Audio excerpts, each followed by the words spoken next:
Si en France on avait ce même type de loi, Rima Hassan serait en prison parce qu'aujourd'hui elle fonctionne comme une agent de l'étranger. Quand on se retrouve dans un bras de fer avec l'Algérie sur la question par exemple d'un OQTF, d'un Algérien qu'on renvoie dans son pays, eh bien elle prend le parti de l'Algérie. En permanence, elle prend le parti des autres pays. La vérité en face avec, comme chaque vendredi, Éric Tegner. Oui, ça semble naturel d'ailleurs ce qu'il dit, mais je trouve qu'il a raison parce qu'on ne peut pas vouloir dire qu'on arrête l'immigration et régulariser à tour de bras. C'est un signal qui est envoyé, qui est catastrophique et qui crée un appel d'air. Oui, il a quand même noté quand il est arrivé au ministère de l'Intérieur à Beauvau, par exemple, que les préfets délivraient beaucoup moins d'OQTF parce que visiblement la méthode pour Darmanin de faire en sorte d'avoir un taux d'application des OQTF, c'était de moins en donner.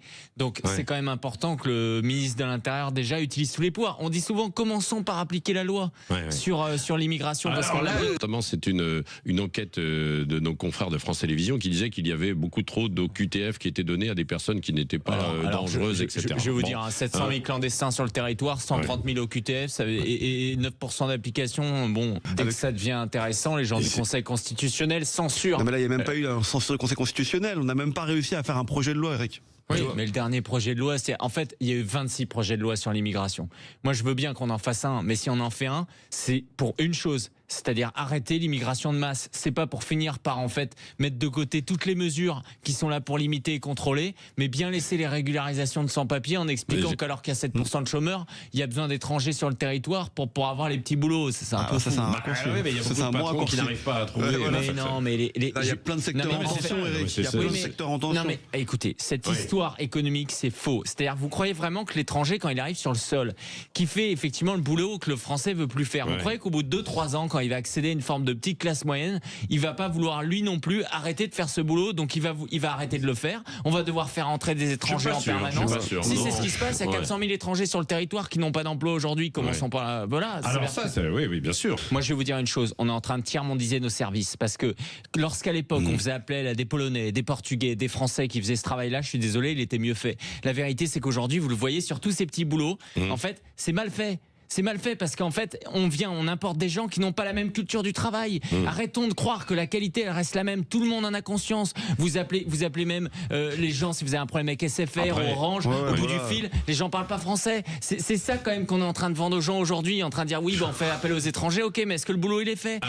Tous les retards dans le BTP, les problèmes de peinture qui sont mal faits. Mais bien sûr, c'est normal parce qu'ils n'ont pas la même formation. Johan, c'est du bon sens ce qu'il dit. C'est un patriote. Il a conscience de cette problématique. Si en France on avait ce même type de loi, Rima Hassan serait en prison parce qu'aujourd'hui elle fonctionne comme une agent de l'étranger. Quand on se retrouve dans un bras de fer avec l'Algérie sur la question par exemple d'un OQTF, d'un Algérien qu'on renvoie dans son pays, eh bien elle prend le parti de l'Algérie. En permanence, elle prend le parti des autres pays. Et ça, c'est absolument scandaleux. Moi, ce que je note, c'est qu'à une époque, Thierry Mariani, député RN, avait été sanctionné pour des voyages en Crimée. Le Parlement européen lui avait interdit du coup de faire d'autres voyages payés par les ressources européennes parce qu'il disait on est en conflit avec la Russie. Aujourd'hui, Rima Hassan devrait être sanctionné. On devrait l'empêcher de financer tous ces petits voyages où elle va en Algérie expliquer que c'est la nouvelle Mecque, etc.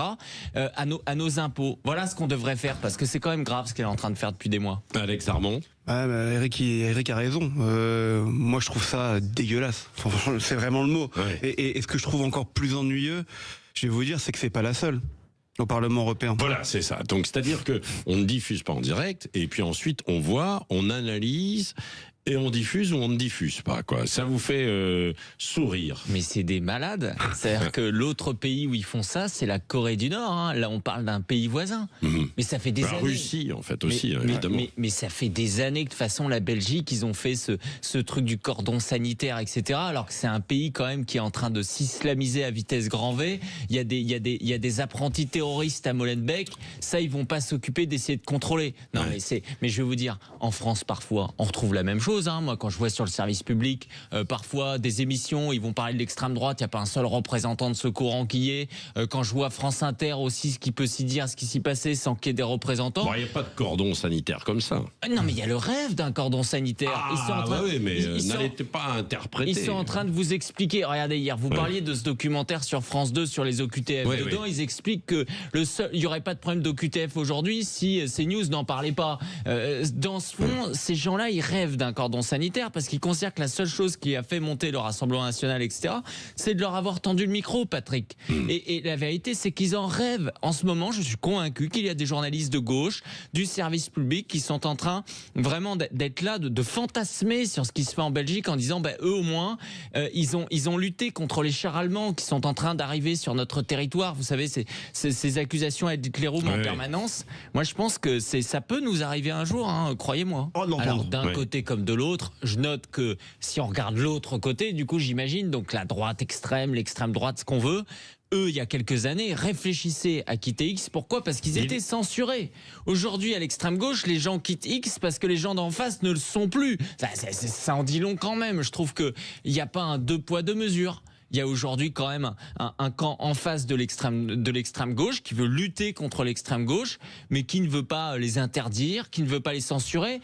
D'ailleurs, ils considèrent que plus on les laisse parler, plus ils gagnent des voix. Alors que les autres, ils se disent que plus on les laisse parler, plus ils en perdent. Ça montre quand même le fait qu'ils sont en angoisse permanente. Et c'est la raison pour laquelle, si l'extrême gauche arrivait au pouvoir, ils interdiraient toute une série de médias, ils contrôleraient l'information comme le fait la RTBF, et ils priveraient de droit un certain nombre de Français, notamment en faisant introduire le vote par les étrangers. C'est une façon, ils défendent cette mesure notamment sur les élections municipales. Pourquoi ? Pour diluer le droit des citoyens français. C'est exactement ce qu'ils sont en train de faire parce que ça leur échappe.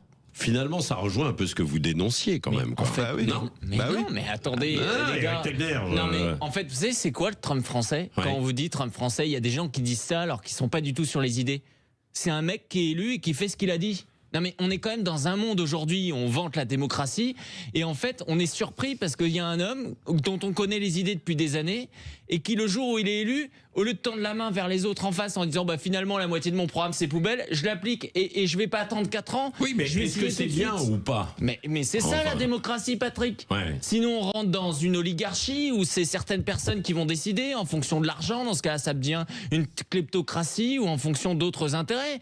Mais c'est ça la démocratie, c'est un jour on choisit quelqu'un et on lui donne le pouvoir. On fait, c'est ce que Hobbes aussi explique. C'est ce que l'on pourrait faire d'ailleurs en France, quoi. Si on choisissait Jean-Luc Mélenchon et qu'il appliquait ce que vous disiez en fait tout à l'heure, on supprime. Non mais lui la différence c'est qu'il serait dans l'interdiction de la liberté d'en face. Mais là où je vous rejoins Patrick, c'est que si on les lit, ça sera de notre faute. C'est pas une chasse aux sorcières là. Ça c'est la propagande qui dirait que Donald Trump aujourd'hui contre les homosexuels, les trans et qu'il veut tous les virer. Dans le fond ça revient à ça. Non, il est en train de simplement dire que quelqu'un qui a eu un poste uniquement parce qu'il rentrait dans les quotas, cette personne-là, son poste est remis en cause. Si le mec c'est Einstein, il va le garder son poste, hein, ils sont pas fous. Parce qu'aujourd'hui on est sur un système, par exemple les universités, où en fait il y avait même des gens qui s'est trouvé des origines indiennes parce que sinon ils n'avaient pas de place. Voilà ce qu'il est en train de dire sur l'administration, de remettre justement le mérite. Je suis désolé, il n'y a pas besoin de réinventer la méritocratie. Le mérite c'est le mérite, t'es bon, on te prend. Si on t'a pris parce que t'es noir ou parce que t'es trans, etc., eh ben on remet en cause. Et ils sont pas fous, ils vont les garder. Non mais le problème c'est pas de les garder, c'est après.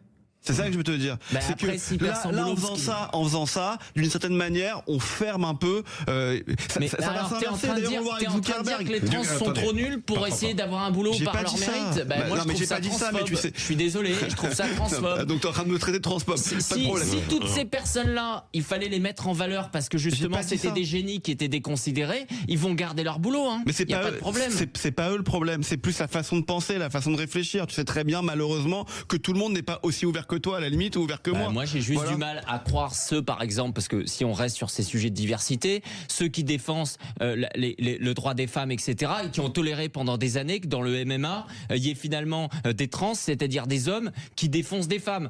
Moi ça me pose problème. Donc que Trump dise par exemple on arrête ce côté-là sur le sport, je trouve ça bien. C'est une bonne chose, c'est une façon de défendre aussi le droit des femmes.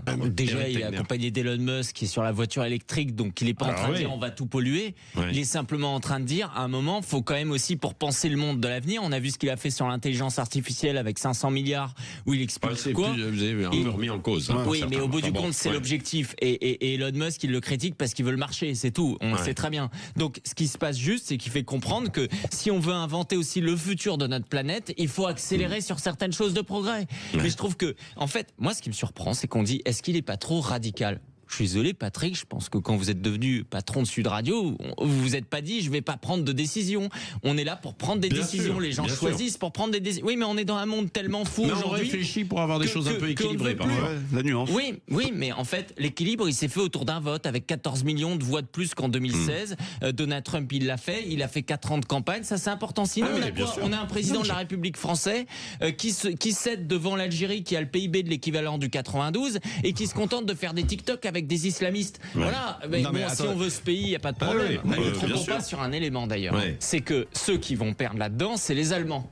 La France, par rapport le seul problème qui dérange, c'est que la France importe trop de Chine.